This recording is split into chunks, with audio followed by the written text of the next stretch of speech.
Y'all watch this, come back and I'll discuss it, and then we'll talk about it. Either directly or indirectly, this is the message that I was raised with growing up. Y'all know me, Miss Aisha, licensed therapist, 100% Gen X, Trent, New Jersey. I was raised with the narrative that life is harder for Black men, that they face discrimination that me as a Black woman, I don't face, that they are denied jobs, they are denied access to resources, they are denied loans, they are denied opportunities that I have as a Black woman because I'm not seen as threatening, right?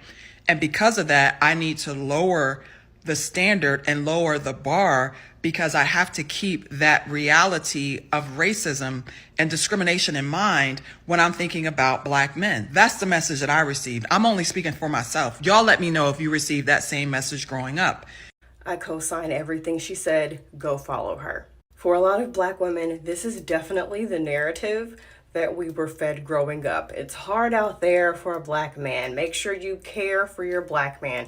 Fix his plate first. Give him the big piece of chicken because life is hard. Don't call the police on a Black man. Don't snitch on a Black man. You gotta protect the Black man. But how many of us grew up knowing that actually the world is harder for us? And we're the most disrespected demographic people in the world, Black women. And even more so, we learned that Black men were a part of the disrespecting of us. I'll never forget back when I was married to my abusive ex-husband. He had choked me and I called the police on him. And I remember his mom yelling at me saying, "You never called the police on a Black man." Now here's the thing. That Black man knew he was Black when he was committing the crime against you. Oh, so now you mistreat me and now I'm supposed to consider you and all the stuff you go through? We risk getting arrested and hurt to protest for violence against Black men. But as soon as one of us is violated or hurt, I wonder what she did to deserve it. Well, I heard that she was lying about it. I heard that it was a skit. I heard she was kind of egging him on and taunting and teasing him. She was lying. She probably did something to deserve it. Who's standing up for and putting together a protest for us? Black women, we do the work. We put the committees together, the time and the places, and we do all these protests. And then when it's us who needs the support and the help, we're met with questions and skepticism. And don't get me wrong, you can love whomever you want to love, whatever race, sex, religion, whoever you want to love. But a lot of these Black men are preferring to date other races because of this assumption that they are more submissive and somehow better than we are. Statistically, I think that from what I've seen, Black men who marry interracially have the highest divorce rate out of all interracial mixes. A lot of these white women are not submissive and they will divorce your ass. And a lot of these foreign women, once they get their citizenship or run you dry of all your money, they will also leave your ass. Or once they see you're a bum, they'll leave your ass too. And there's this misconception that Black women aren't submissive.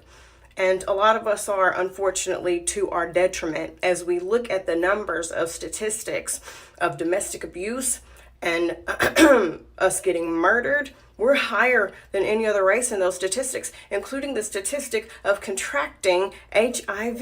In my lifetime, and even me at one point, I have seen Black women just give and give and give and give until they are a hollow shell of a person, until they have nothing left, and then they will get back up and give some more. Back in the slave days, us Black women were the caretakers of the master's children. We were getting raped and abused by the masters and by the master's wives and by their children, and we were expected to get up and still take care of everything.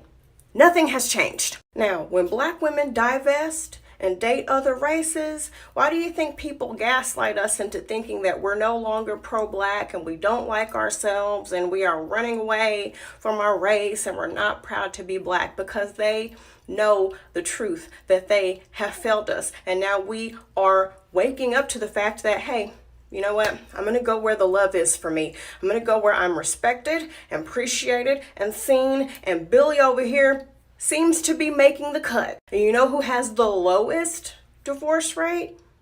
Black women and white men. We have the lowest divorce rate when it comes to interracial couples because we got the juice, y'all. If black men were smart, they would see the power within us. They would see that we were the blueprint and we could join forces and really change things for the better. But there is so much division in this community. It is unfortunate. And as soon as we say, hey, this is what's going on, these are the issues that we as black women are having, we're getting told we're starting a war. I'm sorry, well, I'm just standing up for myself and for my sisters and what's right. It's not a war if I am the one being victimized and I am asking you to stop doing it. That's called accountability. But accountability feels like an attack for people who are too stupid to lean into it and to grow and do better. I posted a video not too long ago of a compilation of women getting married and their grooms are smashing cakes into their faces. I really didn't catch the fact that it was all white people. And black women are like, did y'all notice what they all have in common? It wouldn't be us. Black women don't put up with that shit. And you know what? Hey, I totally get it. We're not going to get cake smashed in our faces. Our family's not going to allow that shit. But statistics say that we're getting abused the most.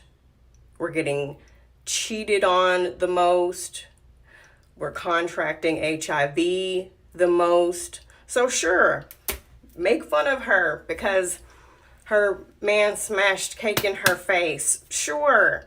But there's other shit that we're putting up with that we should not from these black men because we want black love. Because to me, from what I have seen, this whole idea of black love is just get with a black man, any black man, and put up with whatever shit that he is giving to you. Just put up with it for the sake of saying black love and producing more black children and strengthening our community. I'm supposed to give you the big piece of chicken and bow down to you because the world is hard for you? Bitch, every time I scroll through social media, there's a black man talking shit about us. When black women go to work, if we're not tap dancing around like Mr. Bojangles, people think we have an attitude.